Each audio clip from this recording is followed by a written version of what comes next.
R.I.P. Rest in peace, my hero, Zorora. Ngwendeza. Yeah man, trust me. The man was a 5-star, a superstar, though in 6 feet under. The overstand. Emmanuel, Onyongolo. Da da da da da da. Pano da da. Pano shida. Naika. Painzi baba toto. Uma soso, daisa fungira fisha shika pa kudaiso. Nasito yerera musotsi pa miso. Meyoso, rest in peace ngoma so. Kuri kuside pa ngoma maindzitsisa. Nzvimbo dzakawanda makatendesa. Hembe dzakanaka makanipfekesa. Kumaproducer makandiintroducer. Amwe mabosi nemamanager. Ngwendeza ndiyo yakanilingisa. Timi mainisimbisa. Mukoma wangu maindadisa. Sawira mkuru Lincoln akafona kumelefeni. Pafoni achiti mahwani. Akusisina baba vaserani. Ndaifunga mafani makuru wani yanga yavakwani. Mukoma ndovakandikuruma kumangoma. Pandaida kudona paindikama. Paisada kundona ndichichema.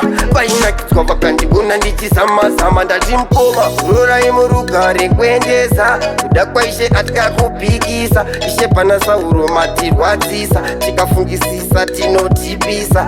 Zorora Murugare Ngwendeza. Kuda kwaishe atikakupikisa. Ishe pana sauro matirwadzisa. Tikafungisisa tinotipisa. Vakatisiya neronda risingapere. Raita munhu wese aritsemere. Kubva kuna nasekuru nemachembere. Ana baba nanamai nedzimwe pwere. Ndakazviudzwa zvakanishamisa. Ndakatadza kuzvinzwisisa. Selecta junkie ndo vakazondiudza kuti hakusisina mukuru webhendi. Zorora Murugare Ngwendeza. Kuda kwaishe atikakupikisa. Ishe pana sauro matirwadzisa. Tikafungisisa tinotipisa. Zorora Murugare Ngwendeza. Kuda kwaishe atikakupikisa. Ishe pana sauro matirwadzisa. Tikafungisisa tinotipisa. Painzi baba toto umasoso daisa fungira fisha shika pa kudaiso. Nasitoyerera musotsi pa miso. Meyoso, rest in peace ngoma so. Kuri kuside pa ngoma maindzitsisa.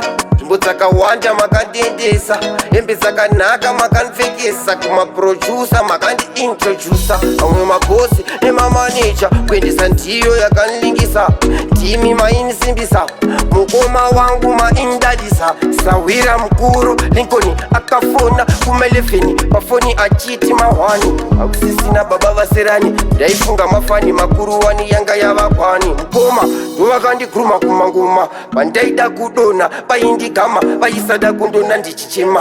Painakidzwa vakandibona ndichizama-zama. Ndati mukoma Zorora Murugare Ngwendeza. Kuda kwaishe atikakupikisa. Ishe pana sauro matirwadzisa. Tikafungisisa tinotipisa.